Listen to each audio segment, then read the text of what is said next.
Hello and welcome. You know how sometimes things don't quite go the way we planned? The thing is, a little flexibility can get you to your goal despite setbacks. A case in point, my upgrade to hydraulic disc brakes on my 2019 Specialized Rockhopper Gojira. Let me explain.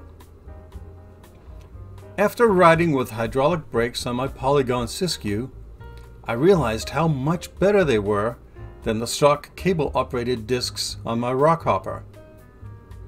So, I got a set of Tektro Vela brakes and levers, lines and calipers for 80 bucks, linked in the description. I also got a set of replacement olives and barbs, along with a bleed kit. I got these because I knew I'd be cutting the end of the rear line off so that I could run it internally through the inside of the down tube.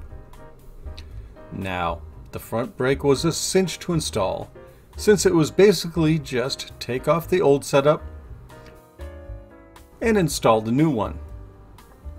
The whole process, in fact, can be done with a basic multi-tool. And, being external, there were no particular adjustments needed. The rear line, however, was where I ran into a problem. Long story short, the olives and barbs that I bought for replacements were too small, even though the product description said they were for Tektro hydraulic brakes. Was it frustrating? It sure was. Did I resort to colorful language? I'm not telling. What I did do was implement Plan B. In this instance, Plan B was to take the Rockhopper to my local bike shop. In fact, the shop where I originally bought it. I dropped the bike off and explained how I had come to be in need of their help. They told me that Tektro hydraulic brakes use a non-standard hose and fittings size. Yeah, that figured. Since they had none in stock, they needed to order the replacement fittings, and they could have the bike ready in about a week. I tell you, I was only too happy to have them do so. And then I hung around a bit, and we talked about bikes for a few minutes. Did I mention I like this place? I do. So this was on a Friday. On Wednesday, they called and said the bike was ready. And this kind of reminds me of Scotty in Star Trek IV, I think it was, padding his repair estimates to preserve his reputation as a miracle worker. I picked up the bike and the bill was a mere 40 bucks. Now this was a real bargain considering how much aggravation I avoided. The brakes are every bit the improvement that I expected. They are easy to modulate with just one finger, but when I apply hard pressure, they respond immediately and reliably with great stopping power, just as a hydraulic brake should. The original cable brakes were unable to lock up no matter how much I tuned them. Rather, they would just kind of slowly come to an eventual stop, which is fine as long as you're not heading for a tree or something. Now the funny thing is, before experiencing hydraulic brakes, I used to think the stock ones were the bee's knees. And to be fair, they are arguably better than rim brakes. I'm still running those on some of my vintage bikes. So, this upgrade pretty much brings me to the end of my upgrades for this bike.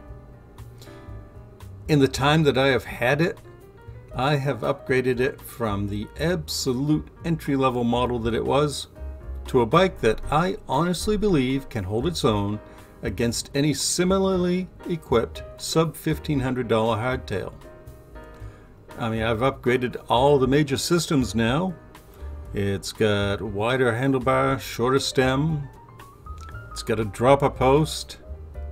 It's got a 1x9 drivetrain. Pretty much the only thing I have not yet done is gone tubeless. And I'm on the fence about that, to be honest. And the funny thing is you might think that I didn't actually like the original bike based on everything that I've changed. I assure you that is not the case. Without putting too fine a point on it, when I bought this bike in 2019, that $560 I paid for it was kind of a big deal. My circumstances have changed since then, but at the time, that was a major purchase for me. And I have absolutely enjoyed this bike each and every time I have ridden it, regardless of its upgrade status. So, I guess the upshot of all these upgrades is that if you buy a basically good bike, you can upgrade it as you go along to keep it within your budget. That's exactly what I did. And if you do the upgrade yourself, you also learn a lot about how and why bikes work the way they do. And don't hesitate to seek help when you need it, as I did with my local bike shop. And here's a shout out to Matthew's Cycle and Fitness in Farmingdale, Maine. I like that place and I like everybody there.